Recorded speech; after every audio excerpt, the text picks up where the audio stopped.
We're starting this morning with a supporting inclusion panel, and okay. And I just want to start by reminding a lot of you in this room that new parents have a very different experience coming into the Angelman syndrome community than those of us who came in 12, 14 years ago. Or more than that. The bar has been raised, the expectations have been different. So our goal when we welcome new families into this community are, number one, you are not alone. And by the way, have you come to the gala? And let me introduce you to 1,000 of your newest friends. Okay. Two, there is hope. There are going to be treatments, and you're going to play a very big role in their development. Three, you have a right to your child having communication as their most important life skill. And four, they have a right to inclusion in their school and community, and they have something to offer their school and community. I'm really proud of the role that FAST has played in all of this. Obviously, we've not done it alone, but it's because of all of the parents that have become involved that we've been able to support that. So our supporting inclusion panel this morning is going to introduce you to four of, honestly, the most inspiring women that I know. They are highly educated. They are respected in their professional fields, but their lives were changed when each one of them had a child with Angelman syndrome. And they took their education and their goals and their energy, and they worked to make a better life for their children and to bring those goals to so many of us. Cori Stell, whose daughter is Lily Grace, in her real life is a social justice warrior for the ACLU, and she brings that social justice cause to Lily Grace's educational and community inclusion rights and those of all of the rest of our children. Tina Thompson is a lawyer, but after Finn was diagnosed, she taught herself to be an expert in pod communication, sought to bring that form of communication to many other parents, and I was one of them a very long time ago in Heidi's basement, and is now going back to school so that she can do this professionally. Amy Girouard, whose name I first learned to pronounce yesterday, has a degree in social work, and she brings that to her state level and fights for academic and community inclusion for all, including her daughter, Allie. Finally, Kelly Meissner, who is my fellow science nerd, yay, has actually a degree in neuroscience, so she's well beyond me. She teaches physics, and she teaches it to high school students. God love her. I have two teenagers, so I give you a lot of credit. And she works on behalf of her daughter, Kate. She's created a nonprofit, Kate's Cause, that devotes its funding to things that it finds important. So they have sponsored parents to this gala. They have sponsored this educational summit in the past. They have sponsored other educational opportunities for parents, including in that basement, I believe. I think that was you. And they have created the most gorgeous, inclusive, accessible playground in their community that should be a model for all communities.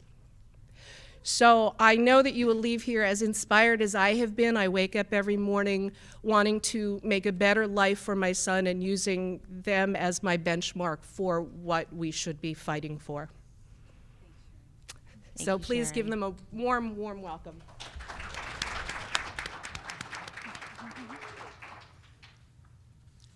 Thank you, Sharon. So Sharon wrote those introductions for us, and so we're all blushing and flattered up here. So thank you so much, everyone, for being here with us this morning, and everyone who might be tuning in online. So today we're going to talk a little bit about our stories and share why we each chose and our families chose the path of inclusive education, and share what that looks like for our loved ones with Angelman syndrome. give you a sense of some of the things that we've done in our lives to make inclusion work, and then hopefully throughout our remarks also give you some tips for getting school teams on board, because we do know that that can be a big obstacle. Inclusive education is a huge topic, and each of us only has about 10 minutes, and we're very aware of that. But there is so much that we can say, but we're really only going to be able to share some highlights and the things that we thought were particularly important to put out there in the world. But we're also really hoping to have some time for Q&A at the end, so we can hear the questions that we haven't yet answered. And we also really want to encourage folks to think of this as just the beginning of a conversation, and know that you're welcome to reach out to any of us at any time. We also felt like it was important to start today by recognizing that there are a range of experiences that families have with inclusion. So we're going to share some snapshots of inclusion from families that right now have a really positive present day experience, but we also want to acknowledge within that range of experiences with inclusion, it includes families that have fought and fought and fought and been denied. It includes families that have watched their children, be pushed out and really failed in many, many ways. And so when you're sitting here and listening, if you are in one of those families, or if you're just getting started, we really want to encourage folks to try not to shoulder the guilt that really belongs to outdated systems and outdated thinking and inadequate resources, because that is, it affects us personally and it affects our children, but that is not really our fault. We're all really doing the best that we can. And so we hope that as you listen, you're able to find some nugget in what even just one of us says that can help you on this journey. So while we're together today, this is a judgment-free zone wherever anyone is in their education journey for their loved one with Angelman syndrome. Just know that that experience is real and accepted, and again, there's no judgment. We hope you'll take what works for you from what you hear and just feel free to leave the rest. Take a deep breath. It's a lot, even just with 10 minutes each. We're gonna hopefully share a lot with you today. And one of the things that I think we've all learned through our experience and through our dear friend Mary Louise, who's in the next room, is to really try to have open expectations, both for your loved one with Angelman syndrome, but also with yourself, because we all bring a lot of strengths to these battles, both our children do, as well as us as parents and caregivers.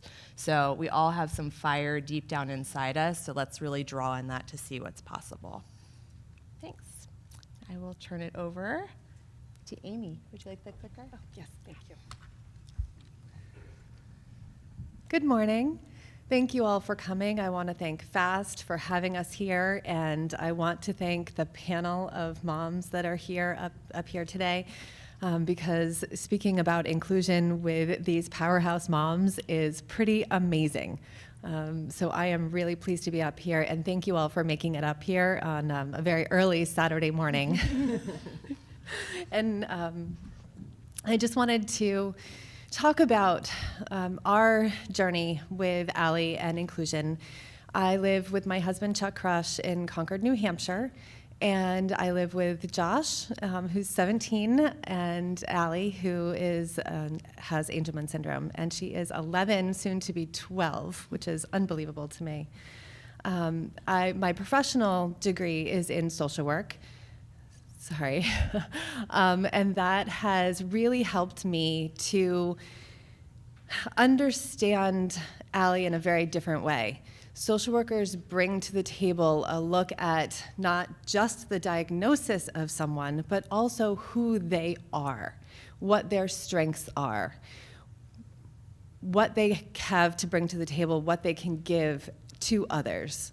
And what I do in my profession is that I am a social work consultant for nursing homes, and I make sure that the systems that are in place in healthcare identify people as people, and making sure that the medical system doesn't just look at the diagnosis, but they look at the person behind that diagnosis to improve quality of life and quality of care.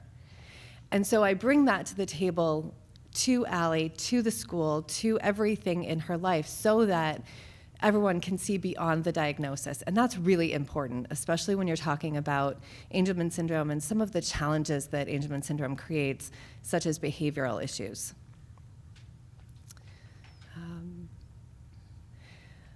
I also, I'll get to that in a second. Sorry. So this is Allie. She is 11 years old. She goes to Runlet Middle School in Concord, New Hampshire. She is fully included. She loves cheerleading, which is something that we're trying out right now. And I have to tell you, it is so rewarding to see her with her friends. And it's also scary.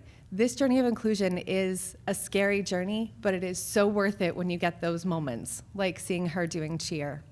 She loves to make Alexa play Cha-Cha Slide, one of her favorite songs, Walk Like an Egyptian, and she loves to swim. She loves everything about Disney princesses, and she loves Harry Potter, which is really cool. So my journey began when Allie was diagnosed in 2007. She was diagnosed at 11 months of age, and my husband at the time was dying of lung cancer. And this is where this is going to get a little emotional, so bear with me. I really thought that my world was over because my husband was dying. We had this devastating diagnosis that I had no idea what to do with. What I was told when we were given the diagnosis is just give her a couple choices. Give her choices in life. And I thought there's got to be more to this than that. So I did some research, and I researched, and I researched. And I grieved. And it was the darkest, darkest period of my life. But one day, I came across Dr. Weber's information. And I actually emailed Dr. Weber because I thought, wait a second, there's someone that's actually talking about Angelman syndrome in a way that I never thought was possible, that there could be a therapeutic or a cure for Angelman syndrome. And Dr. Weber emailed me back, and I'll never forget the conversation. You can see that I wrote down notes on an envelope, and I was on my way to actually Pinewood Derby for my son. And I wrote down notes on an envelope of my conversation with Dr. Weber, and that was the very first time that I had hope that something could be different with Allie. So Dr. Weber, thank you. So from then on, I became just a dog with a bone on the internet. I found everything I could find. And Dr. Weber had really introduced me to FAST, so Paula, and he told me about alphabet therapy, and he told me about Terry Jo Bishel. And we actually organized an alphabet therapy session for the Concord School District before Allie entered preschool. And that was the very first time that I actually saw proof that my daughter could learn. She can learn. We actually contacted the Concord Monitor, and they did a story on her, and you can see that clip right there. It was a series of aha moments that also led me to Dr. Calculator. And Dr. Calculator he's now retired, a speech pathologist professor at UNH, and he does consults for kids with Angelman syndrome. And he came out and he said, do not ever give up on her, always believe in her, and presume that she's competent. Know that she understands you. And from there, we've just been flying. She is the most resilient, amazing girl that you will ever find, and she is smart. From there, I met Dan Habib. Bless you. And he nominated me for the New Hampshire Leadership Series. New Hampshire Leadership Series is a 9-month weekend course where you learn about inclusion. You learn about state policies. You learn how to be an advocate. So this is where it all comes together. I learned how to be an advocate for my daughter, not just other people. I learned about hope. I learned about how to create a vision for your child, how to incorporate that vision with your child, about their life. And I learned about community. For the very first time, I was involved in the disability community, and it was wonderful. So combine that with the community of FAST and the Angelman community that's out there, and you have a lot of resources to lean on. So why inclusion? Inclusion because it's about being part of a community. Allie attends Runlet Middle School, and she is fully included. You can see her in the bottom picture there. That was at a school end of year celebration. She is part of the community. She's right in there. She is on the ice with the other kids, so to speak. You can read some of the more academic reasons why inclusion is important, but really inclusion is important because our kids deserve a seat at the table. This is something I am incredibly passionate about. There is no reason why our children cannot be educated side by side with their peers. It takes some creativity, it takes some ingenuity, and it takes passion, and it takes a willingness on the part of the school system to be able to figure it out. But it can be done. It really can be. It's when students with and without disabilities have improved academic, social, behavioral, and communication outcomes when they learn together. It's about being part of that community and learning all together. So some inclusion essentials. I'm not going to go through all of these all at once. But basically, thanks. I just got the 5-minute mark.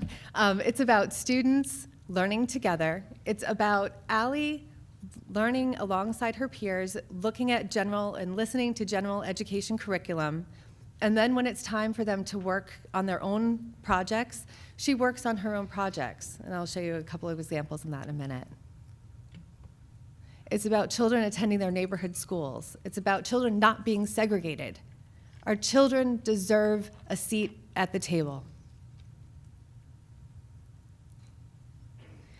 Inclusion. Why inclusion? Friendships. Full inclusion promotes friendships. Full inclusion promotes a sense of community. Full inclusion promotes a sense of hope and a vision. You'll see two pictures. There's one picture of Allie with one of her really great friends, Katie. Katie lives in our neighborhood, and we would not have met Katie had it not been for Allie going to our neighborhood school. The second picture is Allie with Molly, and they are BFFs, and they do so much together. And it makes Allie happy. And they learn from each other, and they have a reciprocal relationship. Generally, kids that are included and kids with and without disabilities have improved educational outcomes that are directly connected to those meaningful relationships. It's all about relationships. This is one of my favorite pictures of Allie doing her work. They had a presentation at school of the Southeast region of the United States, and Allie chose to do the Southeast region. Actually, it was the United States, and she chose to do the Southeast region, and one, because Disney is there. She loves Disney. So she uses Pictello. She uses her talker, which has Prolo Codigo on it, and they helped her identify different places in the Southeast region of the United States. And she was actually showing Chuck, her dad, the different regions of the Southeast region of the United States and taking a great deal of pride in her work. And every other kid was doing their own presentation as well, showing parents. These are a couple of clips of Allie working with friends. You can see that she has a one-on-one para with her, but she's also working alongside her friends. They are working on the same academics, but Allie's working on something a little bit different when it comes to her work when they break off into groups. An example of that is Dar and the Spear Thrower. That's one of the books that they read this year in middle school. And the words and quotes are what Allie talks about. My favorite part of that is that we went to France. I forgot to tell you, the beginning picture was about our family in France. And we went to France, and she had French words on her talker. And this setting is about a boy who lives in France and can speak French. And that's what she concluded, that he can speak French. And she hit bonjour. It's not exactly what the academics were looking for right then, but she hit bonjour because he could speak French. It's very simple. But what I like about it is it's her own work. This is Allie at a holiday concert. And you have to know that inclusion is a journey. We don't always know what we're doing. It is hard, but it is so worth it when you get those aha moments.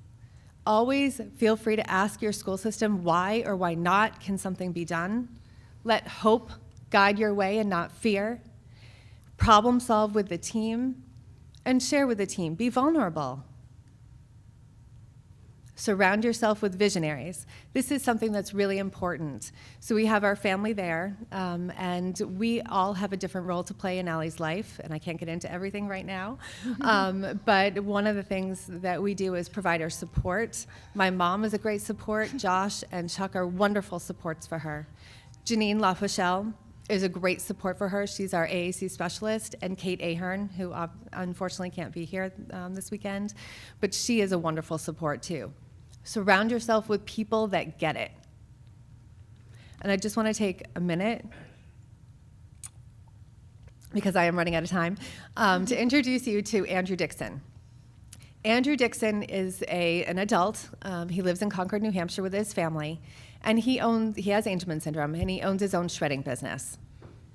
He lives with his sister. He loves living in the community, and you will find him around town with an assistant going around and shredding documents, and that is his job. His job. I think we have to shift the paradigm that our kids just will go to a day program after graduation. We have to shift the paradigm and say our kids deserve to live a life of purpose, a life of hope, with a vision of graduating high school, with a vision of getting a job, with a vision of living a life with purpose. So if there's one thing that I can impart to you today is don't hold barriers for you or your children. Look at the possibilities, look to your child's strengths, and find that fire within you to open up possibilities of purpose and hope and community and vision for your child. Because it can be done, and we're all in this together, and we're all here to help. So thank you very much.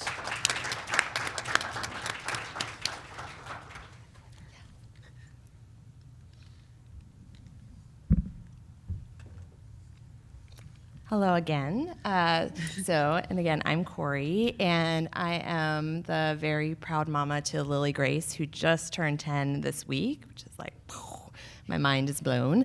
And I am also the very lucky partner to Mick, who is an amazing papa to Lily Grace. And there are many facets to our path to inclusion, way more than we can get in today. But so I'm going to focus on the work that Mick and I, as Lily Grace's parents, had to do first and foremost to set our course for inclusion. And this is really the hearts and minds work that we had to do. And it's been the foundation for everything else. So before we got Lily Grace's Angelman diagnosis, we were in a very different place than we are now. Lily Grace was spending hours upon hours of time in therapy every week, and the focus was very much on addressing the things that Lily Grace couldn't do.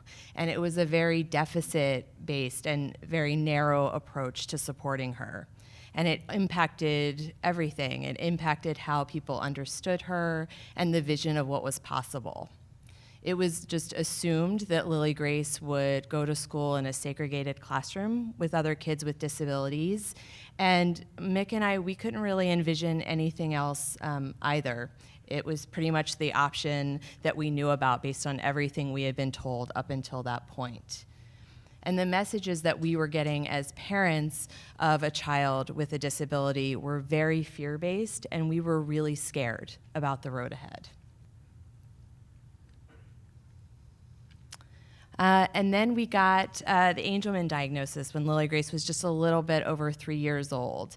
And the world just opened up for us. We started hearing a whole different narrative about the possibilities for Lily Grace. We heard Mary Louise talking about new ways of understanding people with Angelman syndrome, that they were strategic, that they were learning, but they might not be demonstrating their learning in a way that we would recognize more traditionally. She talked about seeing the whole child that was in front of us. And it was such a gift because it gave us an alternative to that deficit-based approach that had really dominated our view up until that point. And what we saw for the first time was the possibility for Lily Grace to have a rich, full life. And for us, when we thought about that, a full life meant being part of the community, having a wide range of options, and for her to be able to make choices about her life. And there she is on our first day of pre-K. So once we locked onto the connection between having a full life and being a member of community, we started thinking about the path for that. So if we looked ahead 20 years, how would she be in community? What would that look like? How would she be able to make choices about her own life, authentic choices? And we realized that we couldn't expect her to spend all of her years in education in a segregated classroom, in a segregated space, away from the broader community, and then at some point later in life sort of magically integrate into that broader community. How would she know how to participate in that community? How would her community know how to support her? So if we wanted her to be out in community and have those choices, it really needed to start now, and it needed to start with school, because that's where kids, that's their main community, that's where they're spending so much of their time. But we were just getting started in a self-contained classroom, in a special education classroom, which we were excited about. We loved the teacher. We still do. She's very dear to us. So we decided, Mick and I decided, we have 2 years in this classroom, and when she goes to kindergarten, she's going to go to her neighborhood school, the same school that Mick went to kindergarten, actually. So we had 2 years to figure it out. And our first big step to getting to know Lily Grace better was to really just understand her better and understand her as a learner. And we approached this using a lot of tools from person-centered planning and person-centered thinking. And this is an approach to supporting people with disabilities by putting the person with the disability and their vision for an activity, for education, for their full life at the center of that planning. And we're using those tools now in much more formal ways than we did then. At that point, we just invited her team in to help us understand, how do we know when Lily Grace is learning? So we didn't walk in and say, let's do person-centered planning and read the guidebook and let's do this. We just started asking some questions that we got from person-centered thinking, so some of the frameworks that were out there. So we said, how do we know when Lily Grace is learning? What does that look like? What's working when we think that she's learning? And when she's not learning, when she's not engaging, what does that look like? What's happening in those moments? What's not working? And that what's working, not working is one of the many person-centered planning frameworks. And what this did was shift the focus away from what does she know and what doesn't she know, or what can she do and what can't she do, to what are we doing when we're teaching her? What does it look like when we're getting everything right?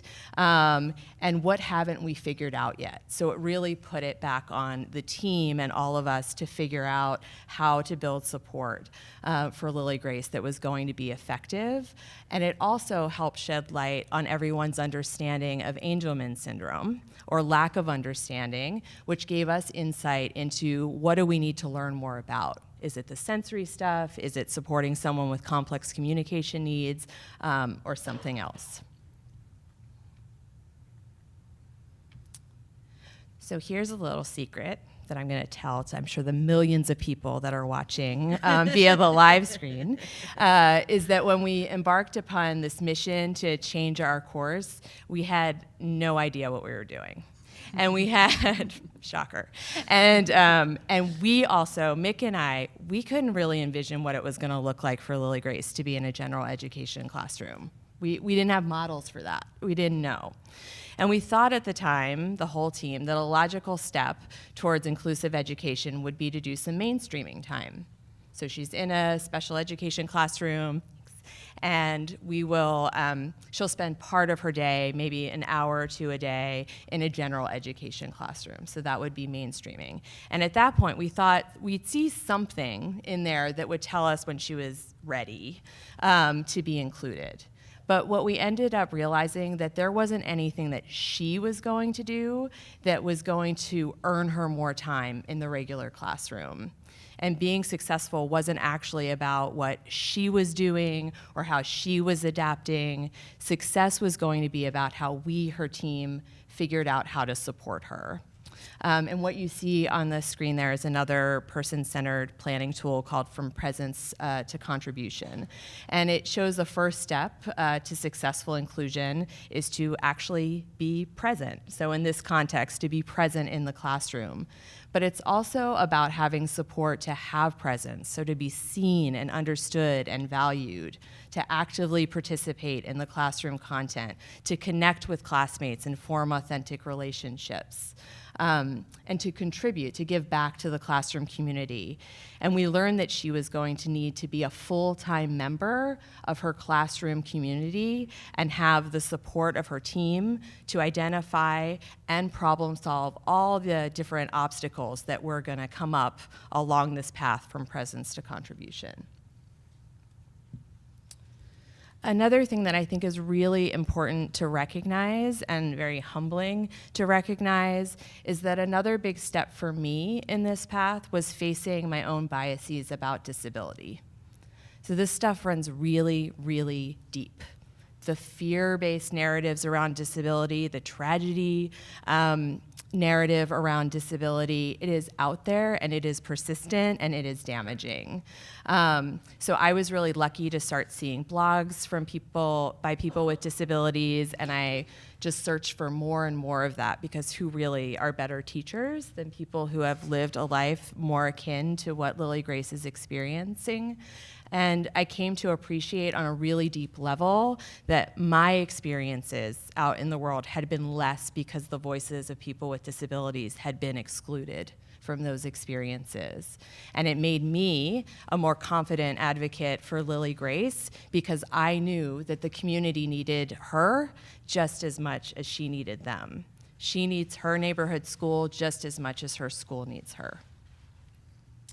So what does it look like when it all comes together and Lily Grace is valued and participating and connecting and contributing? So Lily Grace is met where she's at each and every day. So she can get up and move around the classroom if she needs to process information. She can sit in a tub and do her work. There's extra tubs, so friends can sit in a tub too. And sometimes she's at her desk and doing her work. Sometimes her paraprofessional is not as proximate to her. Sometimes she needs a lot of support and her paraprofessional is right there. But I want to say to all of you, and it was really important for me to say to every single one of Lily Grace's classroom teachers along the way, that success does not mean that she is indistinguishable from her non-disabled peers. It is not a marker of success that someone comes into the room and doesn't know that Lily Grace has a disability. She does, and I want her to be proud of that part of her identity. Lily Grace is definitely a member of her classroom community. She has seen her friends and her classmates get her. They know how to support her. They speak POD, which is our family's AAC language, and she has friendships with students with and without disabilities. So our path to inclusion was never about keeping her away from other students with disabilities. She is in a school with students with and without disabilities, and she has those friendships, and she and her friends have choice in developing those relationships. I'm almost out of time. So the other thing that I love about her inclusive experience and what that's given to her is that she has so much confidence. She feels entitled to ask for support when she needs it and to reject it when she doesn't. And her growth has been really remarkable. We just had her IEP and the different assessments that we've done, many of which we learned about from people in this room. I'm looking at Jane, as well as the interventions that we've done, shows that Lily Grace is starting to read, speeches, yes. So I'll just wrap up quickly by saying, this has all been amazing, and we're so proud of her and of her team. They're incredible, but it has taken years and years of work. It took us nearly 2 years just to settle into her neighborhood school. We spent kindergarten and first grade just figuring out how to be a student in the classroom, the sensory stuff, a place where everybody's speaking AAC. And at that time, I really did think that we were losing precious time, but all of the work that we put in addition to the hearts and minds work that Mick and I have done and then have really tried to share out with her team, has been the critical foundation that got us where we are today. So thank you. I'm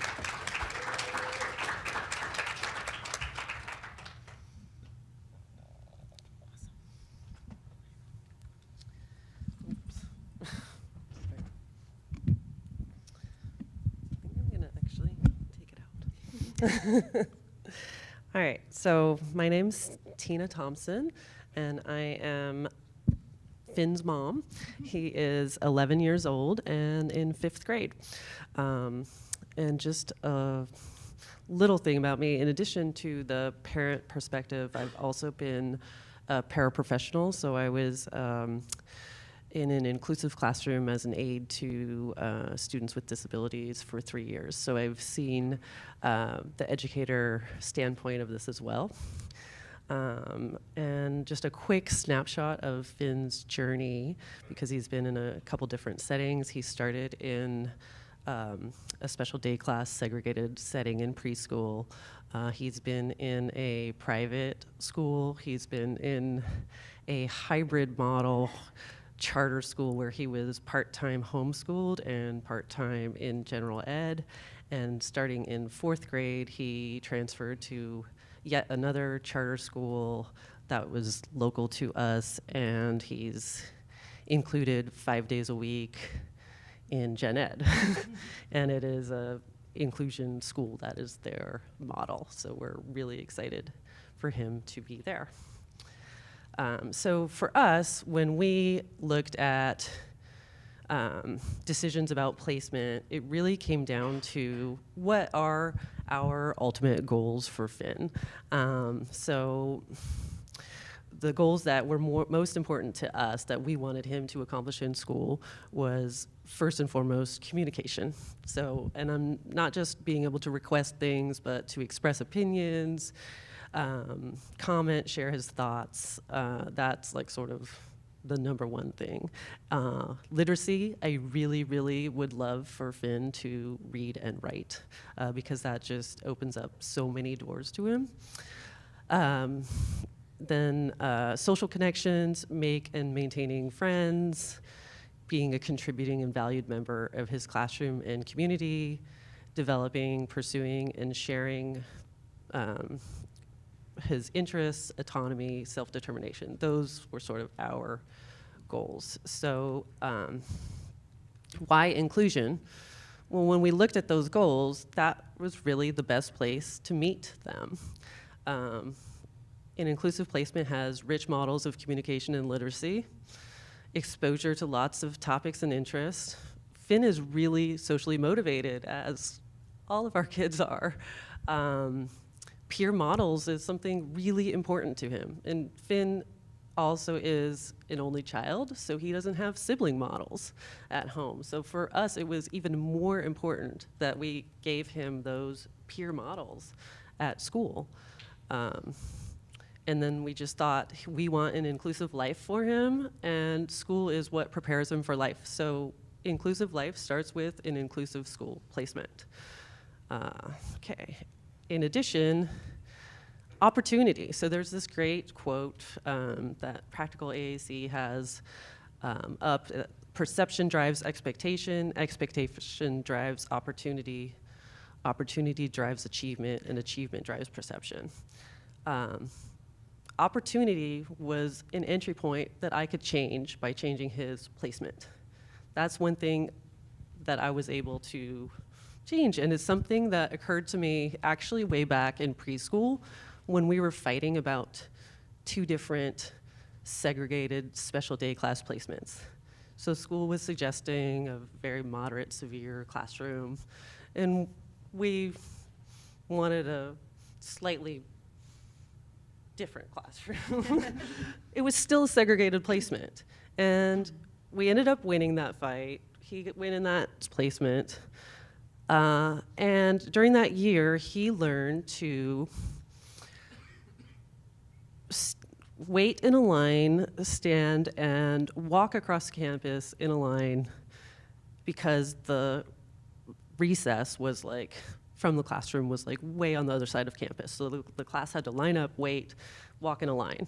And that was a skill he learned that year. And I was like, never even occurred to me as part of my argument to be in this classroom, but that other classroom that they wanted him in, they didn't do that because it was mostly low or no non-mobile kids, and the recess was like directly outside, attached to the classroom. So there wasn't even the opportunity there to do that with his peers. And it was just something that really opened my eyes to, sometimes we miss out on opportunities without even realizing what's there. So. What does inclusion look like for Finn? First of all, as Cory also mentioned a bit, of course, there is a gap. It doesn't look the same for Finn. Finn is not doing the same work as his peers, and it's not supposed to be exactly the same. The gap tends to get wider as the years go on.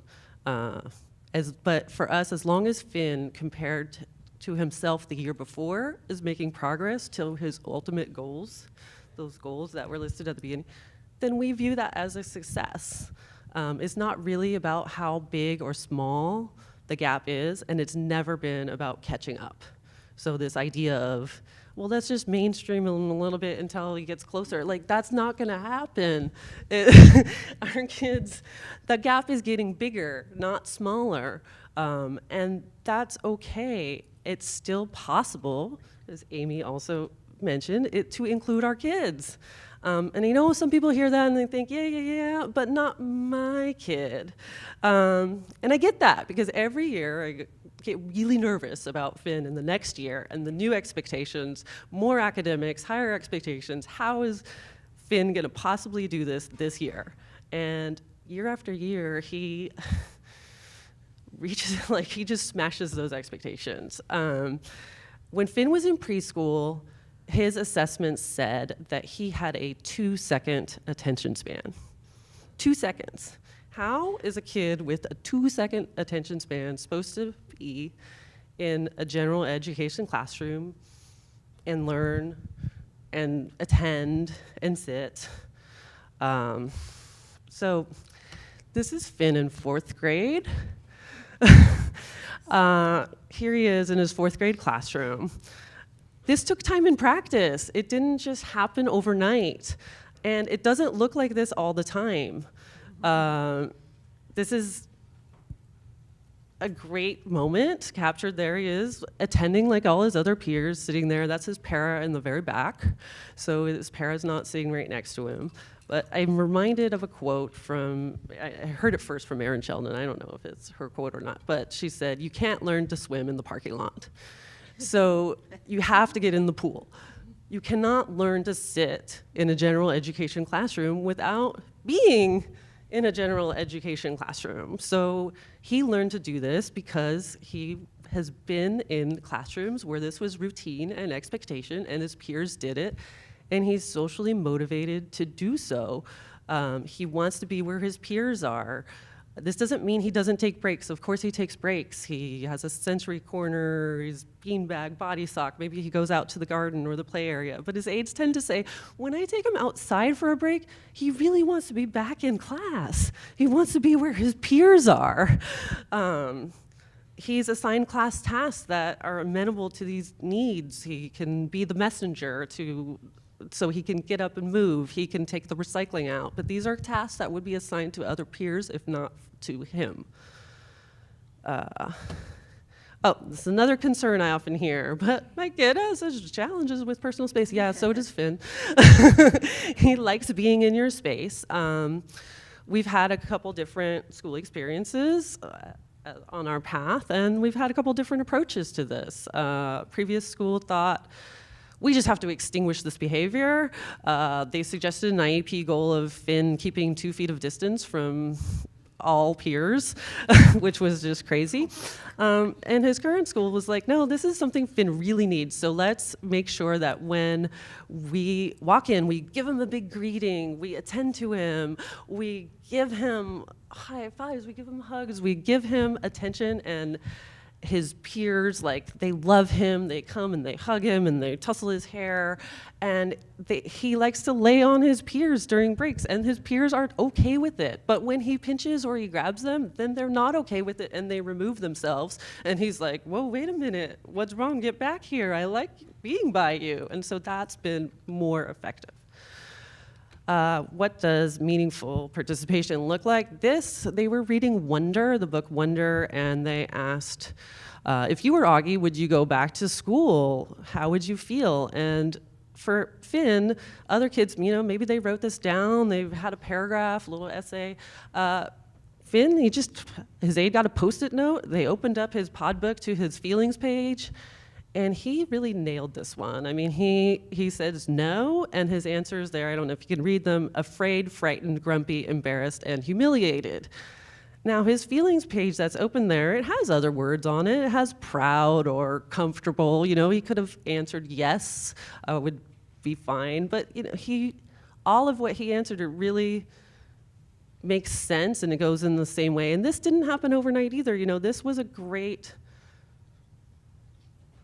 work sample that he had that was because he's able to get these great rich experiences and interactions, and his peers are modeling on his feelings page and showing him how that's done. So this is just a little bit more work sample. I know I'm getting low on my time, I think, so I'm gonna just move on from that one. So what does success look like? So this, for us, it's really about Finn being part of his school community, his classmates knowing him. There's like a really awesome letter there. It says, "Dear Finn, you are a great friend. A reason why is you're hilarious. You never stop smiling. You make me happy every day. Your hair is like a boss. You rock the show. Never stop being super funny." I love this because it really nails Finn's personality, and it's really genuine. Like, this kid gets Finn. What does success look like on the other side there? He's participating in his own way. Everybody's making little hearts. He's up, I don't know if you see him, but he's got his just arm raised. Like, yeah, I'm supposed to be doing something. I don't have the fine motor skills to make that heart, man, but I'm here, I'm in it. So let's see. What's next? Final thoughts. This is a very hard road. There's times when I was like, is this even worth it? Should I throw in the towel? It's a hard road, but it's also rewarding. We get these great outcomes from this. My advice, find your allies. Find somebody on that school team that can believe in that shared vision and share it with you. Find your allies in the community, parent allies. We often say we're fighting for inclusion. I've said it a couple times, Cory even said it. And that's really already adversarial. Yes, it is the law, we can fight for inclusion, but I asked my school team right before I came here, what do you think I should tell people for tips on how to get their school team on board? And they said, well, you've been really helpful to make this work, And I was like, oh, yeah, this really should be a team, You've brought in so much information. We couldn't have done this as well without all the information you brought us. So it really should be a team effort. We need to be part of the team, share the vision, have a school team willing to navigate this road with us. Going back to that perception drives everything slide, so I said I could change opportunity. Well, if you're in a spot where you can't change opportunity yet because your school's saying, no, we don't agree in this placement, then you gotta change the perception and the expectation, and you can use our stories and use this to inspire, to change those perceptions, change the expectations so that you can change the opportunity and then hopefully get that achievement. I think oh yes, so what else is on there? I think my time's up though. Find something that's meaningful, be creative. There's no ideal out there. There's no perfect. We are in a great school right now with awesome things, but there's always learning to be done. There's always improvement to be done. So don't like pull your hair out about it not being perfect, because it's not gonna be. And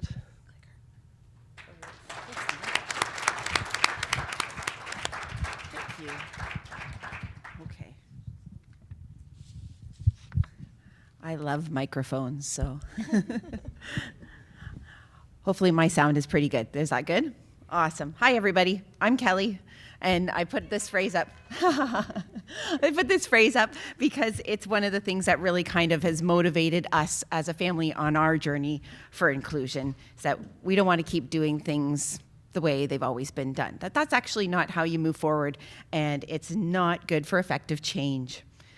This is my family, Kate and Jamie, and their dad, Jeremy, is here with me today, which is really awesome. Our family did a full-on decision here to commit to inclusion, and that's something that we all had to buy into. So this is something that I want everybody to keep in mind, that it's a family movement together. It doesn't have to just be one parent, and you definitely don't want it that way. You want it everybody, kind of a holistic approach, that we're going to do this together, and that inclusion will look different from different perspectives inside your family. We're from Canada, and we live in rural Ontario outside of Kitchener-Waterloo, and inclusion was really tricky for us at first, because the school that Kate attends doesn't see very many students with significant disabilities, and that's just by the nature of the small town that we live in. The reason that we wanted to advocate for inclusion for Kate was socially, it really meant a lot to us. And in our community, we really wanted them exposed to Kate early on so that she could kind of grow up and have those awesome experiences with friends.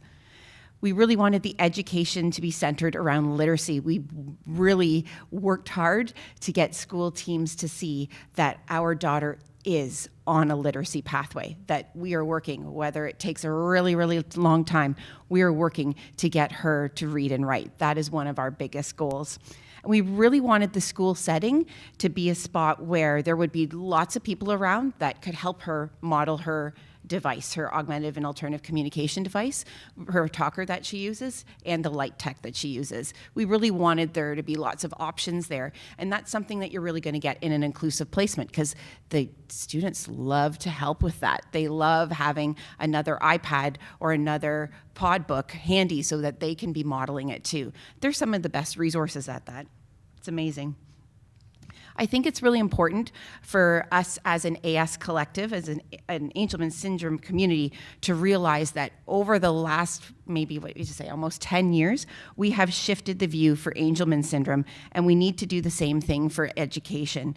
We want to make sure that we're avoiding the deficit model. Our kids are not less than.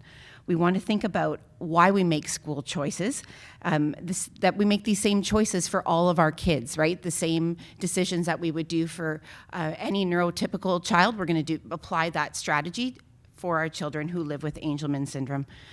I bet you've probably seen some of those sensory rooms and snoozle-in rooms that some schools have, and they'll show those off and look and see how amazing this is. Look, your kid can go to a school that has this awesome room. We really want people to realize that you can actually access your child's sensory needs in a typical classroom, in the gen ed classroom, with some effective sensory diet. And you saw some great pictures of that already being done like a boss. It's been done really well. And that's the whole point. We don't need to be segregated to get our kids' needs met, for sure. Love this picture. Thank you, Cory. You just did it. I'm like, boop, boop, boop. She's doing it for me. She's such a good team. Thank you. You're so wonderful.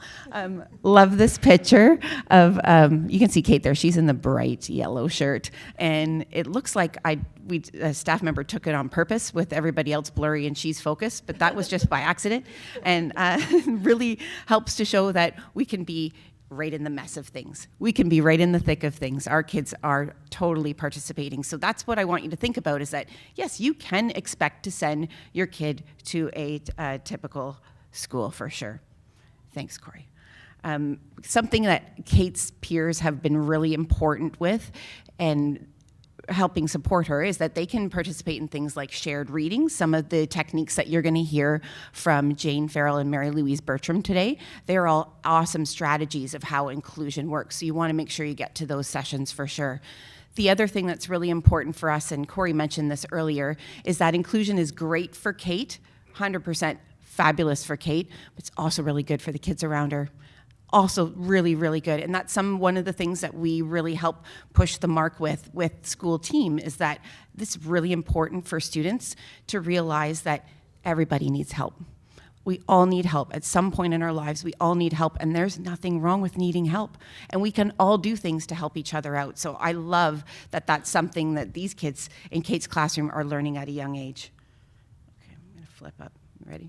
Thank you. Doing authentic school work. Really needed to let go of the idea that Kate would do stuff at school that looked like everybody else.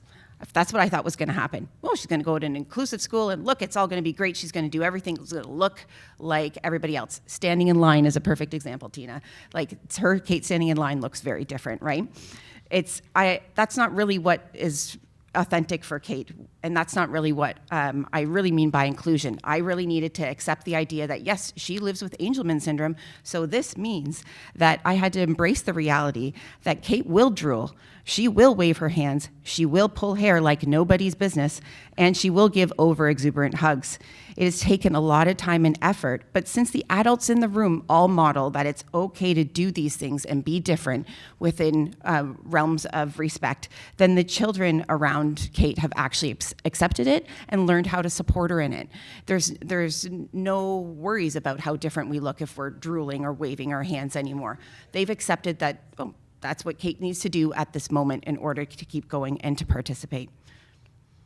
Go to the next one. Thanks, Cory. The alphabet flip chart, I'm going to show you this really quick, but Jane is going to talk about it later this afternoon, I'm sure. So she will go into the awesomeness that this is. Kate needed to have exposure to full alphabet, and you can Google alphabet flip chart and get a whole bunch of options and templates that will work for your child.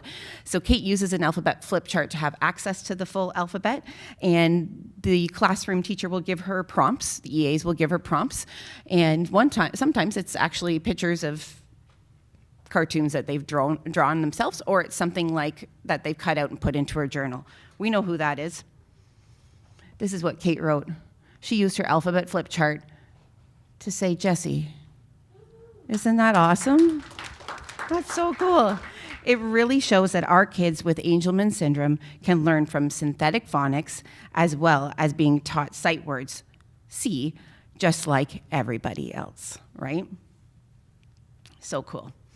So some quick tips for success with school teams. A lot of my experience with school teams has been really well supported by Erin Sheldon. She lives really close to me in Ontario, and that's been an amazing resource for me.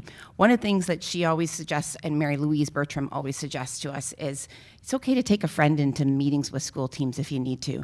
Sometimes, I need another person there, because what I hear is definitely not what the school team was probably telling me, and then I work it out in my head completely wrong, right? So having a friend there, they don't even need to know anything about your kid's placement or school or anything like that. Having a friend there just to be able, even jotting notes or just absorbing the information, really helpful.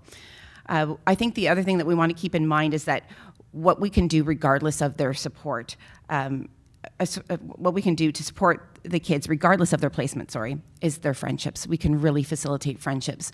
Over the time that we've been working with Kate's school, we've had teachers come and go. Obviously, you can't have the same teacher the entire time, and we've tried to help the teachers get what they need in order to give authentic instruction to Kate. But I don't really have control over that in the day-to-day environment, right? And I have to realize that that's not my classroom, that's the other teacher's classroom. I just can support them and be available when necessary. I can give suggestions when necessary. So that's part of making sure that I feel like I'm supporting them as well. When we're going into school meetings, I think it's a really awesome idea to set the tone of the meeting by asking everyone to share one thing that's positive about our loved one who lives with Angelman syndrome, right? Get everybody to share. It really kind of gets everyone to relax and step back a bit. And the other thing we want to do is make a list of what's working and what's not working. And I think that really helps to point out to school teams who are so used to saying, this isn't working, this isn't working. It helps them see there's a whole bunch of other stuff that's awesome.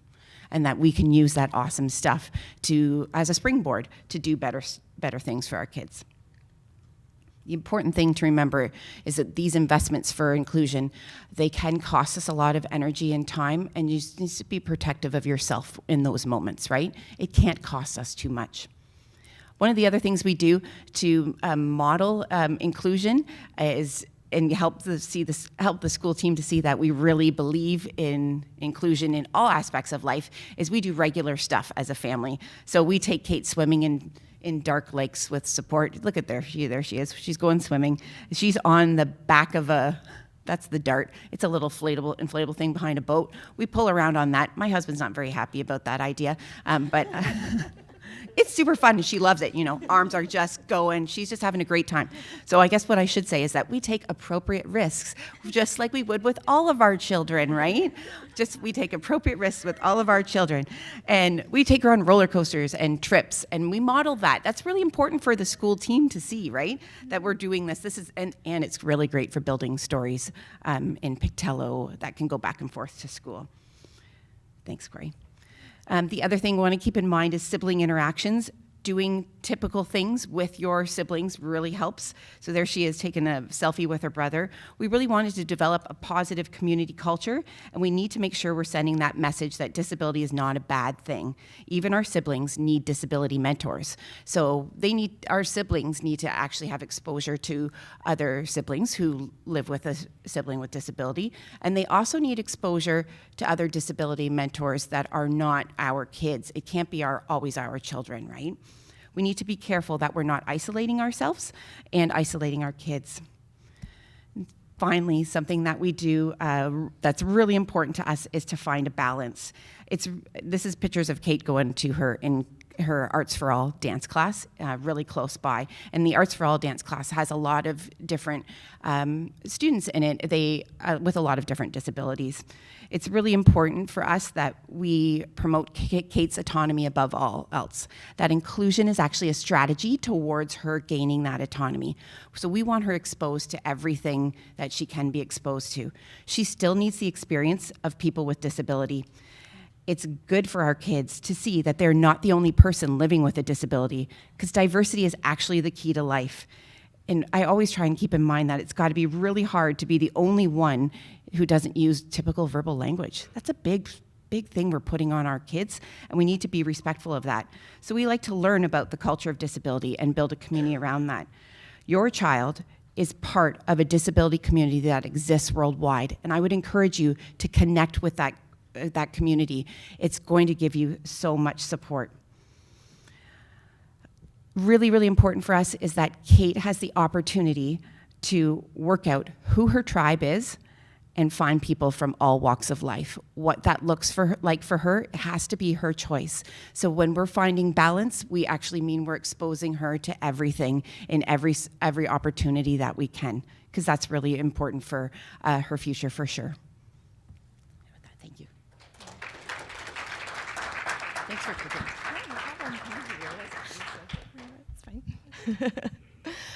So we're going to wrap up today with a plea to everyone who's here with us today or watching the video.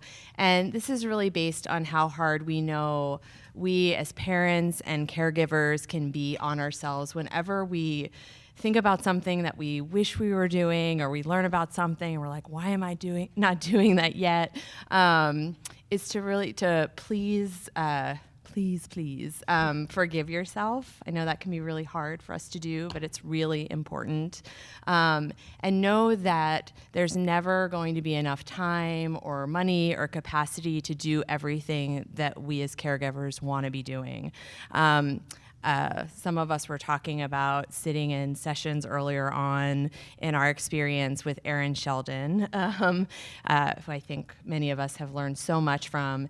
And she, I think, was talking about literacy and AAC at the time, but she was saying to us, you know, if you have a child who's having a hard time getting seizure control and you need to put all of your time and energy and capacity towards that, you are doing everything that you need to be doing right now for literacy and AAC and inclusion and whatever else is on your long list of things to do. If you have a child that you're having feeding issues with and you're putting all of your energy to figuring out how am I going to keep my child nourished and healthy, then you are doing everything you should be doing for literacy and AAC inclusion and everything on your list. So just, we're always going to be hard on ourselves, but we just can't do it all the time, or any of the time. We're never going to be able to do it all. To be patient with yourself and those around you, including, within reason, the folks on your loved one's school team. Sometimes you just, it's a moment to really rally and advocate hard. But keep in mind that for many of us, our school teams, we're asking them to think in really different ways, to kind of step outside their existing toolbox and learn about new tools and strategies. And change is hard for everyone. That's just part of the human condition. So as much as possible, try to extend that grace to the team as well. Find the path that resonates with you and find your people.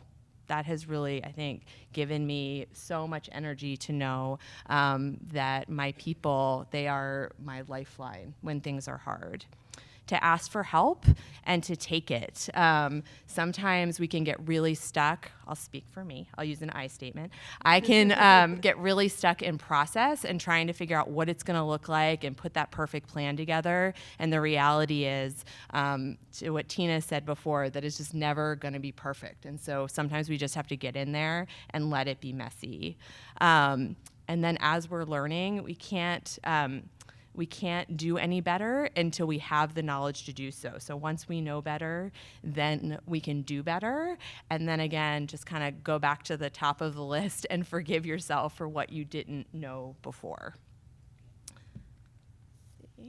So that's the end of the presentation. We wanted to let you all know that when the video goes up online, we're also working on putting together a PDF that's going to have a bunch of different resources. I'm just giving you a sense of what they're going to be by putting them up now.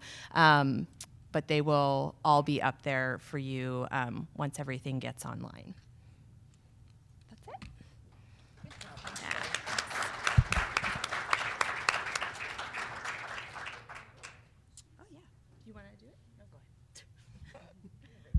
I'm right here. We are now open for questions. You guys are great and wonderful. I love all of you. You're fantastic. I really wanted to share appreciation for how much you acknowledged how difficult this path is, and how inexperienced most school teams are at dealing with this, because I feel like as a parent, I got the impression before I had this experience that we had solved this in schools, that we were doing inclusive education already. And I think people's reactions suggest people know that that's very much not the case and we don't do it well. You said find your people a lot, and I'm curious if you have specific advice, especially for people who might be further outside of a big city or a big metro area with a lot of sort of progressive education resources. What are good strategies to find those people who think the same way and are trying to fight the same fight? Thank you. Do you want to do it? Sure. Go for it. We'll go back and forth. It's okay. Part of it, actually, is this on? Okay. Part of, for me, was the New Hampshire Leadership Program, and that actually is replicated from the I'm going to get this wrong right now. I don't know if you can pull up that. Oh, I can. Oh, good, thanks. The Minnesota Policy Partners in Policymaking, excuse me. New Hampshire Leadership Series was designed from that, and if you go on their website, you can actually find New Hampshire Leadership Series programs near you. They have some in the UK. They have some all across the United States. It is very, very well worth it to seek out those resources, to find a program near you. They also have online courses that you can take too regarding inclusive education. So that's one of the reasons why I felt really successful was I found my peeps, my tribe, in New Hampshire Leadership Series, and also we continue to reach out to one another on social media as well, and we get together as well throughout the state of New Hampshire. Cool. I was just going to say something really similar about looking for, not necessarily looking for other families living with Angelman syndrome, but getting that connection with other people experiencing significant disabilities or complex communication needs. See, someone agrees with me. So I think that's really been a good thing for us too, for sure. There are opportunities, there are groups for sure. In Ontario, we have one called Inclusion Ontario, and it's all a family advocacy group trying to help support other families who want to be on that inclusion journey. Yeah, I was just going to add, so for me, when I was saying that, I was sort of specifically talking about if you have a school that's not really on board, find your people within that school, because maybe there's, maybe the first grade teacher isn't really into it, but the second grade teacher is, or, it's just talking to the staff at that school. Maybe the principal isn't, but the special ed director is, or, it's kind of finding who within this school can I get to share this vision and really working on them. So, in schools where we've had some resistance, I always found at least somebody in that school that was that I could just share my vision with, and who really looked at Finn and understood that and wanted to be part of that. And so having, even when you're feeling well, my teacher isn't on board, but this other teacher is, having that feeling of, okay, at least we could get there. Having somebody within the staff is always good. So I suggest finding someone at school in the staff. I just, I wanted to add too that I think when I think about my people, I am really lucky to have found some people at Lily Grace's school, both parents of kids that have IEPs at her school, as well as parents of kids who do not, but who really believe in inclusion, that, we can start a text thread, when something comes up or we need some support. But so much of the support that I get is online. That is where, and that's probably where I found my first people. And when I talked before about the Angelman diagnosis changing everything, part of that was finding people that at first had a vision that I didn't have, but I really liked it. So when I saw that Tina was posting stuff about this awesome kid Finn, and he was starting to use pot, I was like, I want that.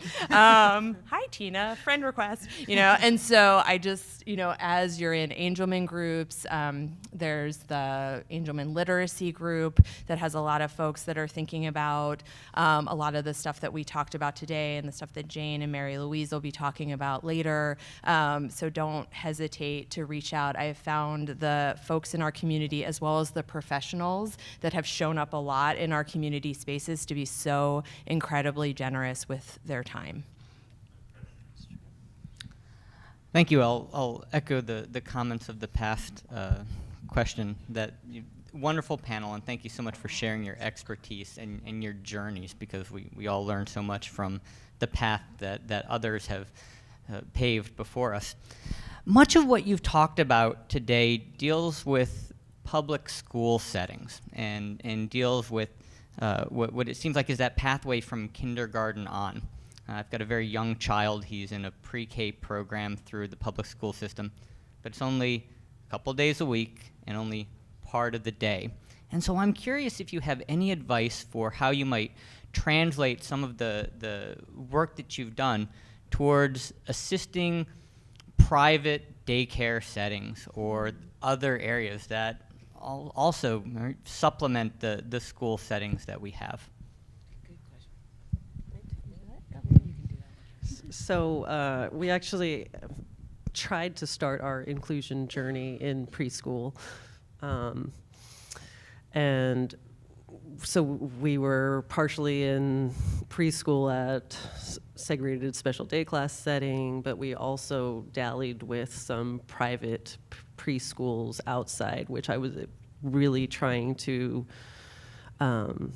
get Finn into a typical setting in preschool, because I saw the importance of having that background to convince people in kindergarten that he belonged with his typical peers. Because I think there's this like test almost, like you have to show that you can be in an inclusive classroom before you're allowed in an inclusive classroom, and I feel like you're kind of stuck. So I think you thinking about that now is a really good thing, because we, you know, in the most of the United States, I think most states at 3, although somebody told me last night in their state it was 2, the school system takes over, and but because they're not yet serving the whole population, those preschool classrooms tend to be segregated classrooms. They don't have an inclusive program that they can offer you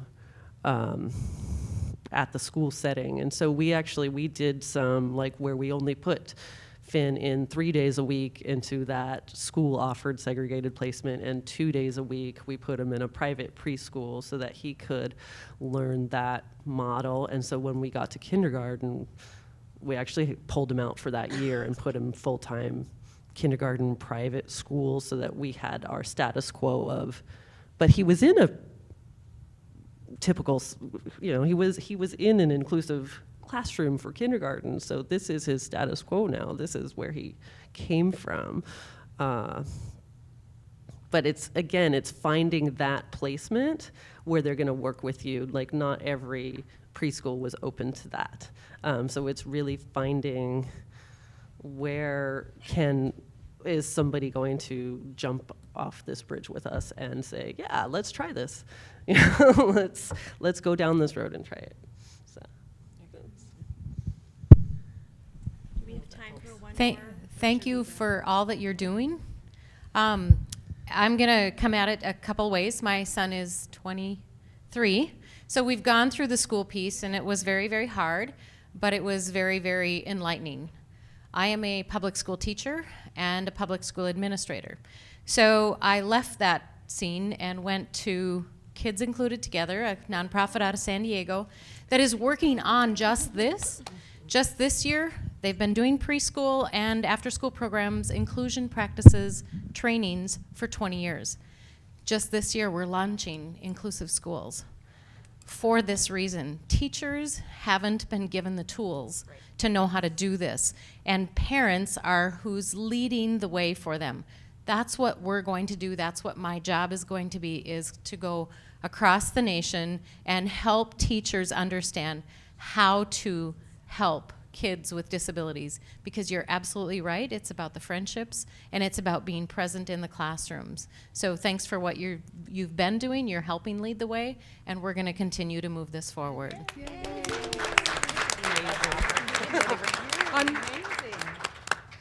I'm just going to interrupt for just a moment. I want to give our next speaker a chance to get settled in up here, but you guys can sit tight.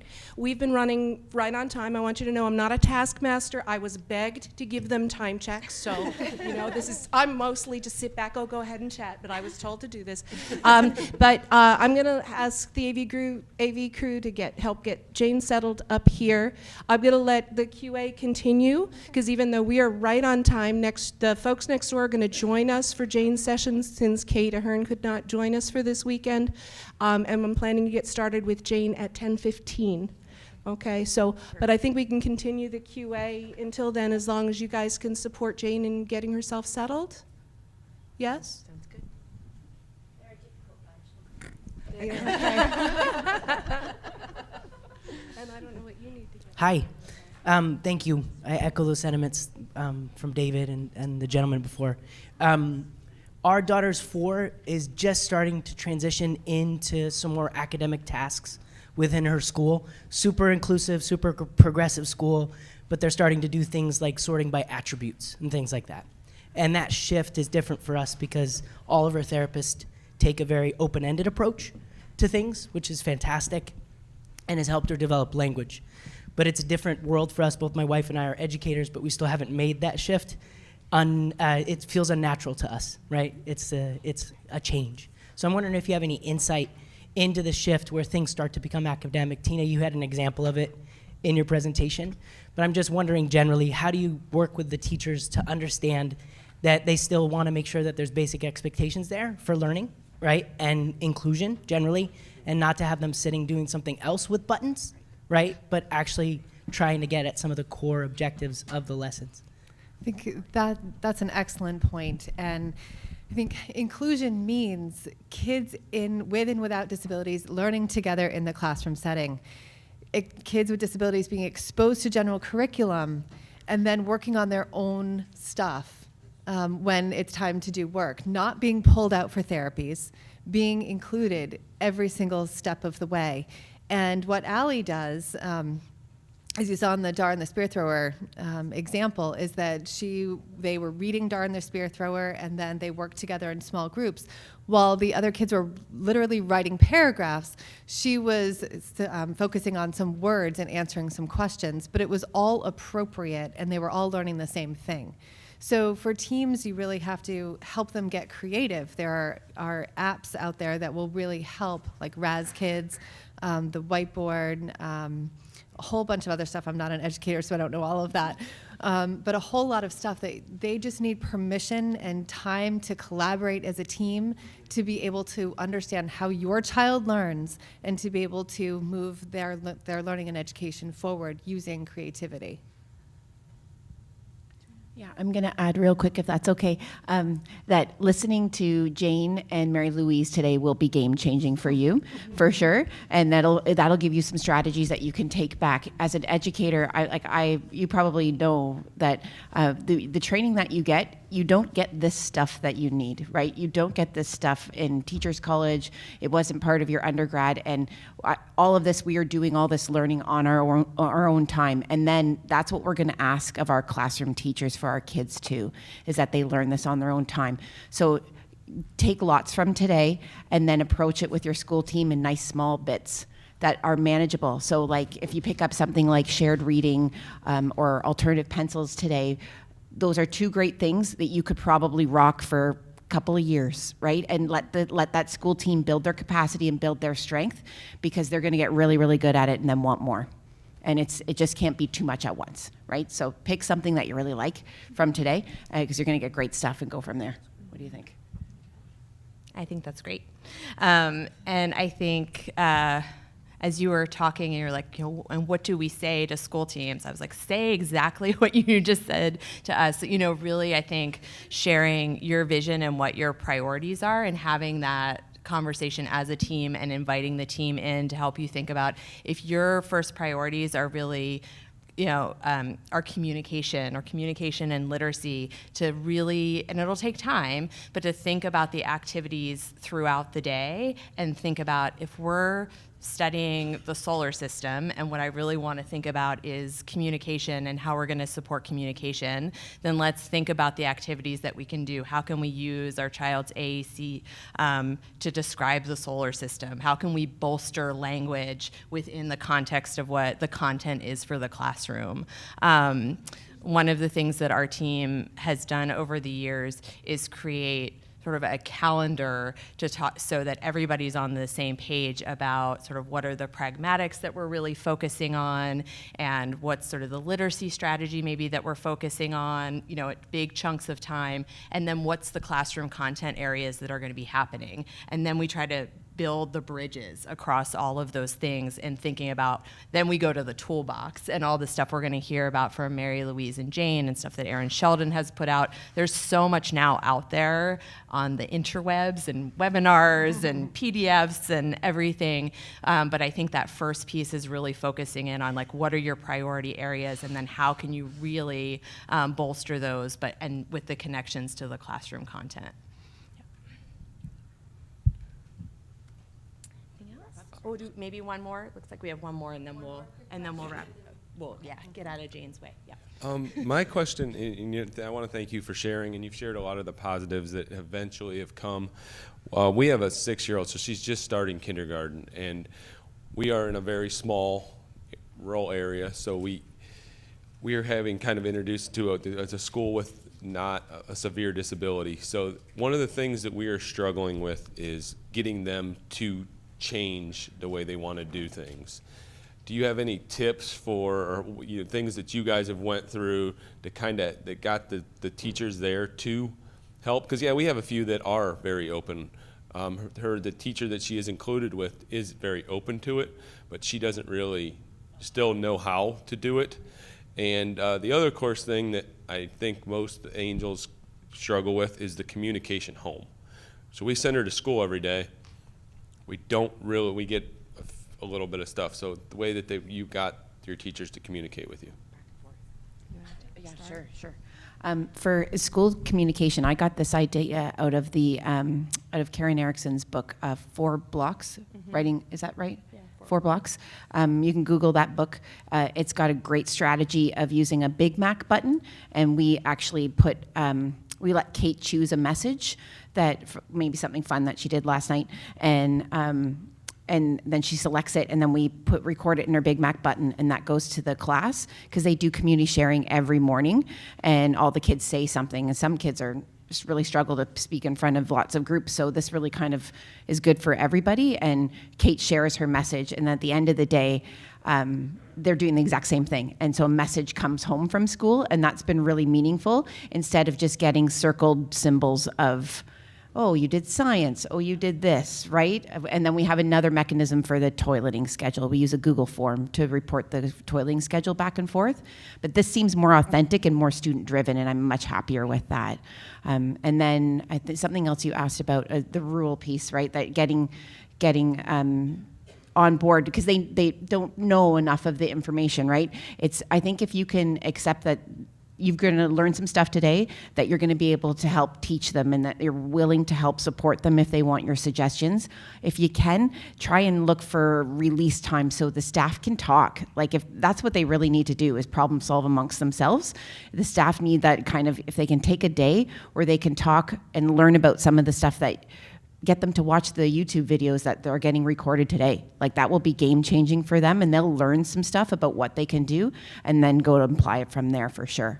It's really, really tricky. It's really hard to get them to get the release time, but that's what they really need, and that is authentic professional development for teachers, for sure.